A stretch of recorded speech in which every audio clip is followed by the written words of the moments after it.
O Senhor esteja convosco. Evangelho de nosso Senhor Jesus Cristo, segundo São Mateus. Glória a vós, Senhor. Naquele tempo disse Pedro a Jesus: Nós deixámos tudo para te seguir. Que recompensa teremos? Jesus respondeu: Em verdade vos digo, no mundo renovado, quando o Filho do Homem vier sentar-se no seu trono de glória, também vós que me seguistes, vos sentareis em 12 tronos, para julgar as 12 tribos de Israel. E todo aquele que tiver deixado casas, irmãos e irmãs, pai, mãe, filhos ou terras, por causa do meu nome, receberá 100 vezes mais, e terá como herança a vida eterna. Palavra da salvação. Glória a vós, Senhor. Nós celebramos hoje na igreja São Bento. São Bento é o patriarca dos monges ocidentais. Nasceu em Núrcia, onde hoje é a Itália, que na altura não era, no ano 480, portanto no século V. Ainda muito jovem, seduzido e impelido pelo Espírito Santo, abraçou um período de absoluta solidão numa gruta em Subiaco. A sua fama atraiu-lhe discípulos. Organizou para eles a vida cenobítica, uma vida austera, inicialmente em 12 pequenos mosteiros à volta de Subiaco e depois no célebre cenóbio do Monte Cassino. Escreveu uma regra que resume sabiamente a tradição monástica oriental, adaptando-a ao mundo latino. Nessa regra, um dos princípios, logo um dos primeiros aspectos, é ora et labora, em latim, reza e trabalha. E apesar de vários aspectos, este é, no fundo, aquele que resume toda a regra de São Bento. Ora et labora, reza e trabalha. Fundou uma escola de serviço ao Senhor, que é construída à volta da Palavra de Deus, da liturgia de louvor, realizada em coro e do trabalho, em ambiente de fraternidade, de humilde, obediente serviço. São Bento faleceu com 67 anos de idade no Monte Cassino, no ano 547, portanto no século VI. Os beneditinos também foram expulsos de Portugal, como sabemos, quando houve uma época que é a origem de tudo aquilo que nós hoje temos. Expulsaram as ordens religiosas todas de Portugal. Por exemplo, a República, em Portugal, em 1910, proibiu os bispos viverem no distrito da sua diocese. E, portanto, tinham que viver fora, no distrito fora. A única diocese que escapou foi a de Porto Alegre e Castelo Branco, porque tinha 2 distritos, tinha o distrito de Porto Alegre e Castelo Branco. Como a sede da diocese era Porto Alegre, ele vivia na diocese no distrito de Castelo Branco, ao lado, mas dentro da própria diocese. Todas as outras dioceses, os bispos foram proibidos de viver em sua diocese. Temos tido uma história de perseguição muito grande, feita por cabeças em Lisboa. Não é o povo português sempre foi cristão, apesar de agora nós...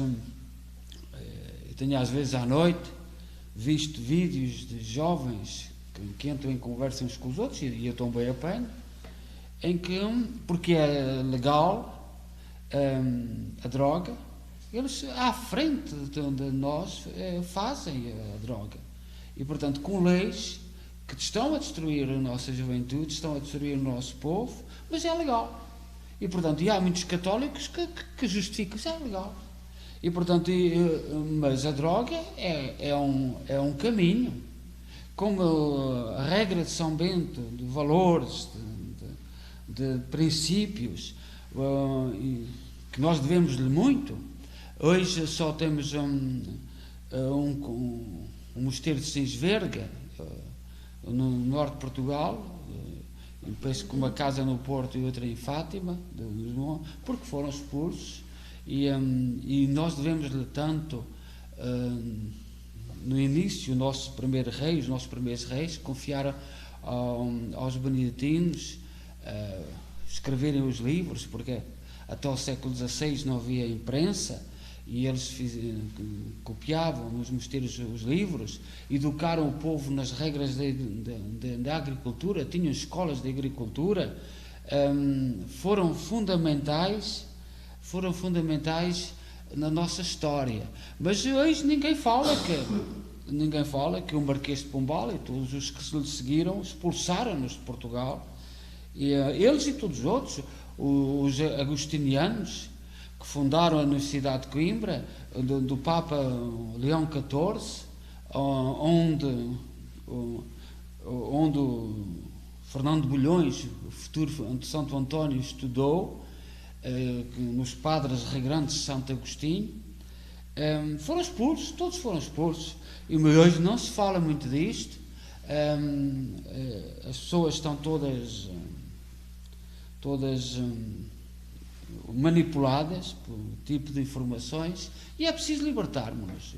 A primeira coisa que precisamos fazer é libertar a verdade. São Bento, depois de longo tempo na presença de Deus, a escutar a sua palavra, vivendo em total desapego do mundo, em completo silêncio e austera solidão, tornou-se um homem capaz de orientar outros, que buscavam a Deus. Só dá fruto quem acolhe a oração e medita a palavra de Deus, quem se deixa transformar por ela. As comunidades criadas por São Bento caracterizam-se pela busca apaixonada de Deus, pela escuta atenta da palavra, meditada e guardada no coração. Assim descobrem Jesus Cristo como sabedoria do Pai, como o verdadeiro tesouro no qual nada se deve antepor. Permanecendo estavelmente unidos a Ele, os discípulos permitem ao Espírito produzir neles os seus frutos. Esses frutos são o maior prémio para quem deixa tudo para escutar o Senhor e permanecer nele. A união de São Bento com Deus explica a sublimidade da sua regra, exigente e equilibrada, e a sua influência perene na vida e perfeição da Igreja.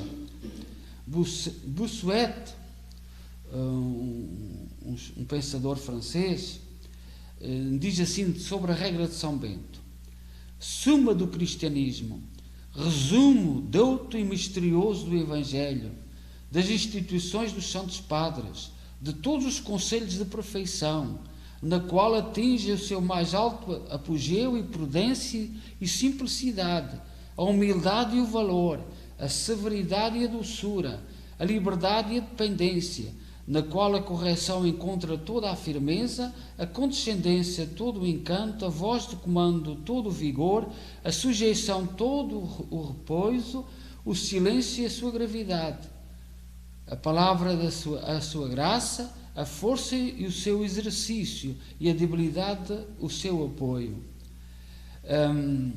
Isto é a forma como Bossuet, um escritor e um pensador, resume a regra de São Bento. Portanto, é o resumo do cristianismo, pela sua sabedoria, pela sua força, apoiada na palavra de Deus, na história dos padres da Igreja, dos fundamentos da Igreja do princípio. Pio XII chamou-lhe Pai da Europa. E São Paulo VI nomeou em 1964 padroeiro, patrono da Europa, pela sua regra, pelos seus fundamentos, pelos seus princípios. Nós, na Igreja, nos tempos, e olhando para a regra de São Bento, e olhando para aquilo que está a acontecer no nosso mundo, temos que defender e apoiar as regras. Por exemplo, que se vê hoje, o tentar de não haver regras, não haver princípios, e já vem de há muito tempo, como as nossas universidades e escolas começaram a ser destruídas com muito vigor na década de 90. E tudo aquilo que vemos hoje, muitos jovens completamente alienados com aquilo que lhe puseram na sua cabeça, não pensam para a sua cabeça, E nós cristãos temos que fazer um apelo. Olhemos para a regra de São Bento e adotemos na nossa própria vida. Não nos esqueçamos que o primeiro aspecto é reza e trabalha. O trabalho tem que assentar no alicerce da oração. Que Deus seja louvado através do testemunho e da presença e de tudo aquilo que São Bento nos deixou. São Bento acompanha-nos desde o século V na Europa, e repito, Portugal, por exemplo, foram expulsos no século XIX, depois, mais tarde, regressaram, mas muito discretamente.